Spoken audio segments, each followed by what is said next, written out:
Millionaire Success Habits is a book that is designed to help you go from where you are now in life to where you want to be. It has simple but powerful tips you can implement into your daily routines. Honestly, at first, I wasn't too excited about reading this book. It would be full of motivational quotes and impractical advice that wouldn't help in real life. However, I was positively surprised by the amount of practical lessons I got from it. In this video, I will share 5 of those lessons with you. Lesson number 1. What do you really want? If you go outside right now and ask 5 people what they don't want, you will hear things such as, I hate my boss. I don't want to work with him. I don't enjoy my job. I don't like waking up early in the morning. I don't like classes at school. I don't want to work for someone else. While they are listing the things they don't want, suddenly stop them in the middle and say, okay, how about the things you want? What do you want? What you will notice is that they will get confused and start thinking. After a while, some people might say 1 or 2 things that they want, but not more. Why is that? Isn't it interesting that when we talk about the things we don't want, we have tons of things to say, but when it comes to what we want, most people have no idea. Do you know what this looks like? It's like you are saying, I'm in a sports car driving very fast, and I know for sure that I don't want to go to Florida, Arizona, or Texas. But I'm not sure where I actually do want to go. What happens then? You end up nowhere, out of gas, and unable to reach your destination because you only know where you don't want to go. What's crazy about today's society is that everybody is racing around with Ferrari brains, but no GPS on. If you don't have a vision and clarity on the destination you want to reach, you'll simply never get there. You can buy the most expensive Ferrari in the world and drive it as fast as you possibly can, but if you don't know where you're going, you'll get nowhere.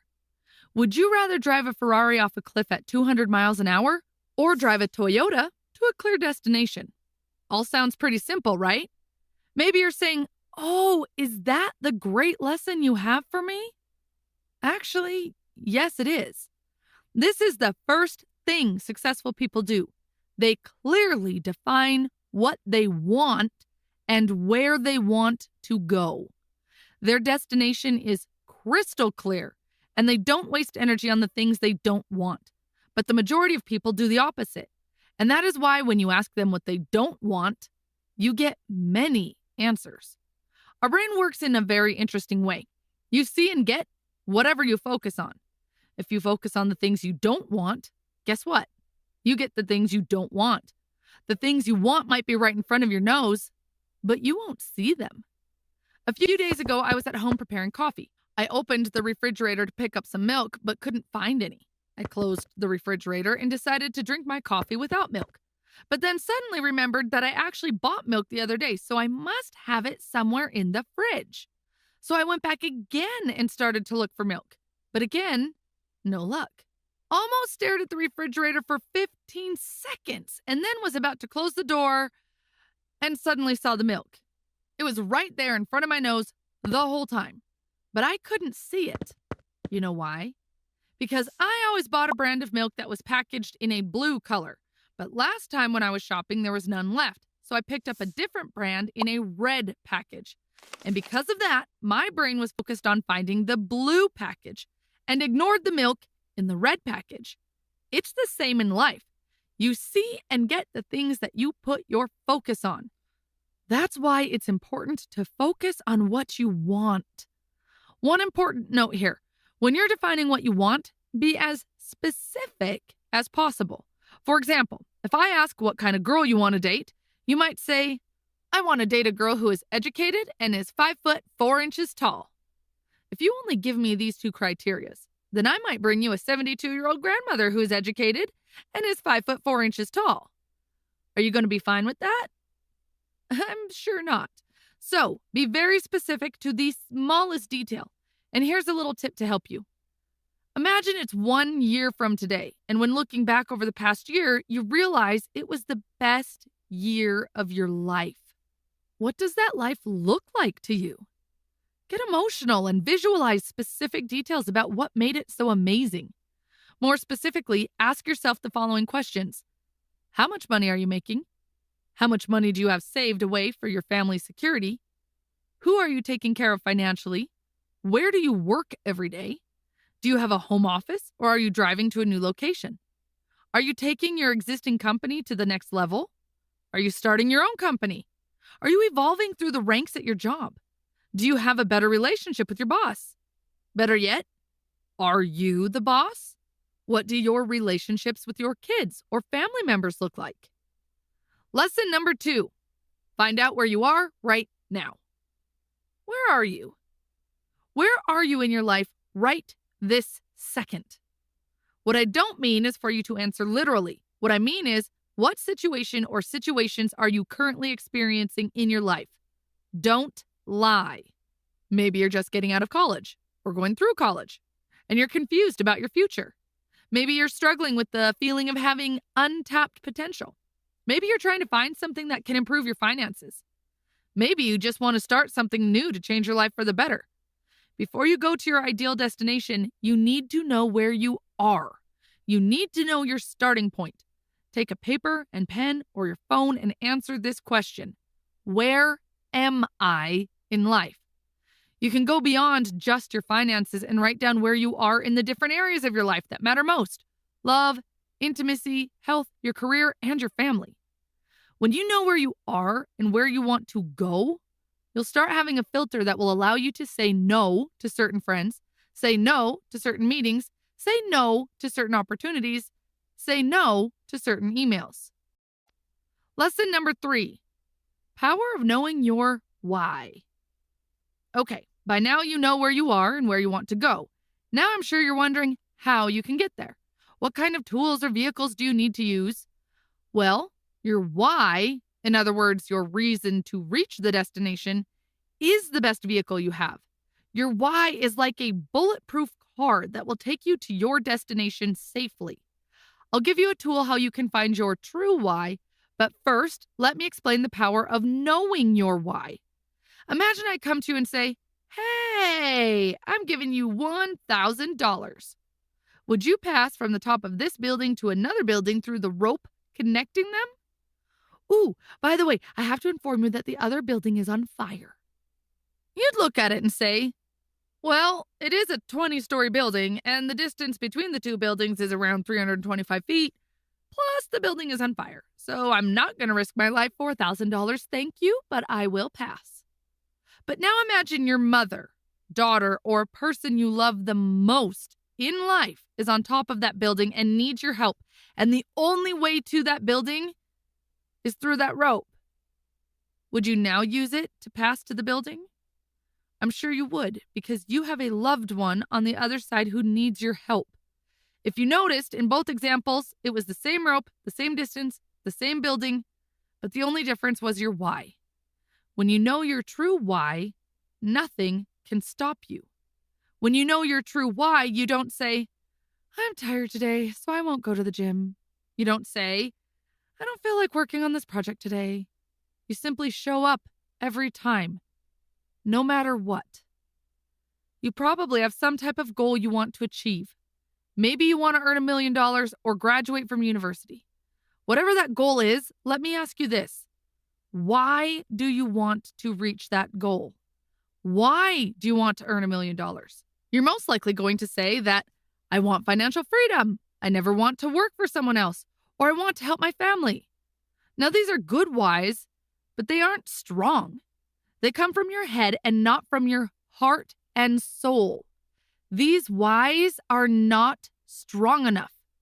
Achieving financial freedom is not a strong why to pass through the storms you're going to face. Financial freedom is not going to push you out of your bed at 5 o'clock in the morning. You need to uncover your true why that is deep inside. To do that, here's an exercise called 7 Levels Deep. It's a very simple but immensely powerful exercise. You simply ask 7 times why you want to achieve a certain goal. Let me do a small demonstration. Let's say you want to earn $1 million. So I ask you, why do you want to earn $1 million? You would say, because I want to be financially free. Okay, why do you want to be financially free? You would answer, Because I never want to worry about money again. Okay. Why do you never want to worry about money? So you get the point. In this way, you will ask why 7 times. If you noticed, your answer from the previous why is your question to the next why. Keep in mind that it is not 5, it is not 9 whys, it's 7. Don't ask me why it's 7, because I don't know, but it works like magic. I have to warn you in advance that you might cry when you do this exercise or get very emotional. The first few answers will come from your head, and then when you reach the 6th and 7th why, your answers will flow out of your soul. You'll be surprised what you just said. You'll not be able to stop yourself, and words will just flow. Frankly, I was quite hesitant that it would work, but after I went through the exercise, I have only one word to describe this exercise, and that word is life-changing. Okay, to sum up the 3 lessons we've covered so far, we found where you are, where you want to go, and the importance of finding your why and using it to go where you want to go. The following 2 lessons will give you more tools and tips to reach your destination. Lesson number 4. There are 2 wolves inside you. Always feed the right one. I once heard a fable about a woman who told her grandson a story about 2 wolves that live inside of us. They are enemies to each other, and they are constantly battling to win. The grandma says that one of the wolves is jealous, negative, and envious. To that wolf, everything in the world is wrong and unpleasant. Then the grandma says to her grandson, but you also have a different powerful wolf that lives inside of you, who is very positive and capable of doing great things. This powerful wolf can take you to so many amazing places. The grandson looks at his grandmother and says, well, which wolf wins the battle at the end, Grandma? She replies, the one you feed, grandson. The one you feed. I love this story because it's so applicable to all of our lives. We all have the bad wolf or the villain living inside of us, but we also have a hero wolf just waiting to be released. I'll give you a few tips on how to feed the positive wolf. First tip, ignore your weaknesses, focus on your strengths. Your inner villain thrives when you focus your time and effort on things which you're not good at. No doubt throughout your life you were taught to work on your weaknesses. This may be the biggest lie we've ever been told. At the end of the day, all this does is rob you of your confidence. Since from a young age you've probably been told, you're not good at math, so go do more math. You're not good at history, go study more history. By focusing on your weaknesses, you end up feeling inferior subconsciously. For example, I'm a very bad cook. I don't know how I even survived living alone as a student. I was always told that I need to learn how to cook proper food. But to be honest, I feel like I'm losing time when I'm cooking. Plus, I'm not good at it, which means I don't enjoy what I cook because it's not delicious. So to me, the idea of improving my cooking skill is really bad advice. Instead, I prefer focusing my time on doing what I'm good at, such as writing scripts for these videos or working on my other projects. I can easily hire a person who can visit my home once per week to cook delicious meals and store them in the fridge for the entire week. So why improve my cooking skills while someone else can do it cheaply and better than I do? The same thing applies to organizing things. I'm not very good at it. I'll live with it the rest of my life happily because I can always find a person who loves organizing and pay that person to do it for me. There are other things I'm good at, and focusing on them makes me happier, increases my confidence, and brings me much more income. I'm sure some people will say that hiring someone for such simple tasks is a waste of money, but to me it's just simple math. If I spend 1 hour to cook a meal, I might save $10. But if I spend the same 1 hour on my business, then I'd earn many times more. That is why I believe that you should not bother with weakness. Everyone is really good at something, and if you focus on that thing, it will increase your morale and confidence, which will positively impact other areas of your life. Second tip, don't take advice from people who have failed at what you're trying to achieve. You might respect your dad's opinions, but if he has divorced your mom and already married 3 times, then he's the wrong person to ask for advice about marriage and family life. Find someone who has been married 30 to 40 years happily. The cost of bad advice is really high. How many times have you had a business idea or some invention you wanted to implement, but you were told that it wouldn't work or you would lose money? I'm sure it happened at least once to you. The people who told you that were not necessarily evil. In their opinion, they're trying to protect you. But without realizing it, they were feeding the evil wolf. Third tip, go on a news diet. Bad news sells better than good news. That is why wherever you look, you always see news about war, sicknesses, etc. You don't just lose time watching the news, but after you watch it, its effects stay with you for quite a long time. You're basically giving food to the evil wolf by following the news. Finally, tip number 4. Be very selective with whom you spend your time with. There are 2 types of people around you: battery chargers and battery drainers. Battery drainers will suck the life out of you. If you want to identify who is a battery charger and who is a battery drainer, simply ask, "How are you today?" and watch their words and body language. Takeaway number 5. Tell yourself the right story.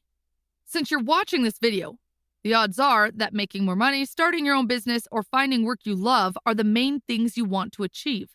So stop for a moment and ask yourself why these things you desire have not happened yet.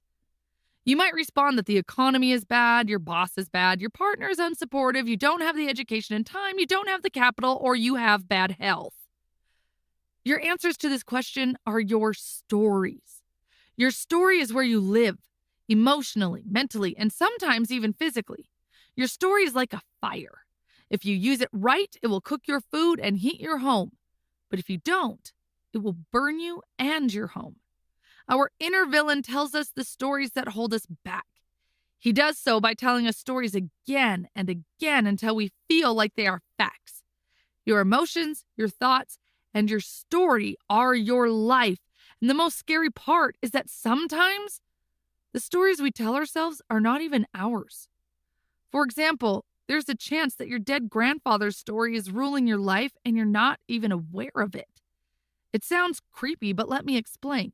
If your grandfather lived during economic depression, he probably learned how to be frugal with his money and not to take risks at all and save as much as he could. When your father was born, he passed his stories about money, saving, and risk to your father. And your father passed them on to you. You probably have certain opinions about taking risk and money, and you might believe they are yours. But there is a high chance that they are not. You might have been living in a story that's not even yours. Either the stories you tell yourself are yours or not. It doesn't matter. What matters is that you believe in them and they are hurting you. For example, maybe for years you've told yourself that you are a shy person, and now you've just accepted it as fact. Just pause for a moment and look back and see how much this story has cost you. Maybe there was a girl you wanted to approach, but this belief impacted your confidence that you never talked to her, and now every time when you remember her, the feeling of regret is so strong that you hate yourself for at least not talking to her. Or maybe there was an important meeting and you had a great idea to share, but you didn't dare speak it in front of people, and as a result, you lost recognition from your peers and boss. Now, I want you to imagine 5 years have passed and you haven't changed any of those limiting stories. Can you see how much it's going to cost you? Probably even thinking about it is painful, but don't do anything and sit there for a few seconds with that painful feeling. Feel the pain. If you feel the pain, you might be willing to take some action. So, here's a small action item for you. First, write down your biggest goals and ask why you have not achieved them yet. For example, you might want to start a business, but you think that you didn't go to university and that's why you're not qualified to do it. So ask yourself, is there anybody who has no degree and already achieved what I want to achieve? You'll probably find many people. Let me give you another example. There was a nice story in one of Brian Tracy's books that I think is a good example for getting rid of your stories.